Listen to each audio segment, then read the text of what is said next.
Qatar international food ഫെസ്റ്റിവലിന് പോയ സമയത്ത് ഞങ്ങൾ ട്രൈ ചെയ്തത് കെൻസാസ് ഫ്രൈഡ് ചിക്കൻ ആയിരുന്നു. കെൻസാസ് ഫ്രൈഡ് ചിക്കനിൽ മീൽ ഫ്രൈഡ് ചിക്കനാണ് ഞങ്ങൾ ഓർഡർ ചെയ്തത്.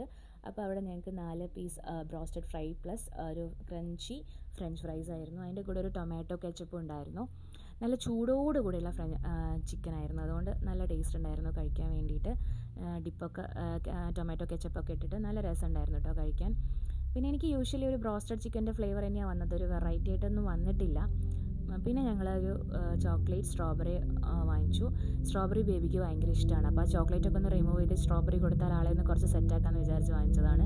പിന്നെ എപ്പോഴും ബീലബാനിൽ പോകണമെന്ന് വിചാരിക്കാറുണ്ട്, പറ്റിയിട്ടില്ല ഇതുവരെ. അപ്പോൾ അവിടെ കണ്ടപ്പോൾ അവരുടെ ന്യൂട്ടെല്ല കഷറി ഓർഡർ ചെയ്തു. അപ്പോൾ അത് എന്താ പറയുക, നല്ലൊരു ക്വാണ്ടിറ്റി ഉണ്ട് കേട്ടോ കഴിക്കാനൊക്കെ. 2 പേരെ കൊണ്ട് എന്തായാലും ഫിനിഷ് ചെയ്യാൻ പറ്റില്ല. അപ്പോൾ അത് ഓപ്പൺ ചെയ്ത് നോക്കിയപ്പം ഫ്രണ്ടിൽ ഭയങ്കര ചോക്ലേറ്റൊക്കെ സ്പ്രെഡ് ചെയ്ത് കാണാൻ നല്ലൊരു കണ്ണിന് തന്നെ ഒരു കുളിർമ തോന്നുന്നു. ചോക്ലേറ്റ് ഇഷ്ടമുള്ളത് കൊണ്ട് എനിക്ക് അത് ഇഷ്ടപ്പെട്ടു.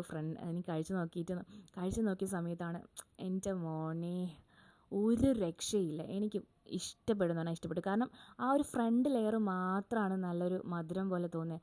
അടിയിലേക്കൊന്നും അധികം മധുരമൊന്നുമില്ല, പക്ഷേ അടിപൊളിയാണ്. ആ ക്രഞ്ചി ആയിട്ടിരിക്കുന്നുണ്ട്. അതൊക്കെ കഴിച്ചുകൊണ്ടിരിക്കുന്ന സമയത്താണ് അവിടെ ഫയർ വർക്ക്സ് നടക്കുന്നത്. അപ്പോൾ അതൊക്കെ കുറേ കണ്ടു.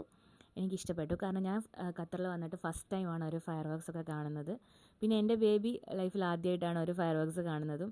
അവൾ ആദ്യമൊന്ന് കരഞ്ഞെങ്കിലും ഈ സൗണ്ടൊക്കെ കേട്ടിട്ട് പിന്നെ ലാസ്റ്റൊക്കെ എത്തുന്ന സമയത്ത് ഇങ്ങനെ മേലോട്ട് നോക്കി അവൾക്ക് ഇഷ്ടപ്പെട്ടു. പിന്നെ അതൊക്കെ ഒന്ന് സെറ്റായി. അങ്ങനെ ഞങ്ങൾ ഈ വീക്കെൻഡ് അവിടെ ചെന്നിട്ട് ഫയർ വർക്ക്സും കുറച്ച് ഫുഡൊക്കെ കഴിച്ച് അടിച്ച് പൊളിച്ച് തിരിച്ച് വീട്ടിലേക്ക് വന്നു. നല്ലൊരു ഈവനിങ് ആയിരുന്നു ഞങ്ങൾക്കത്. Thank you.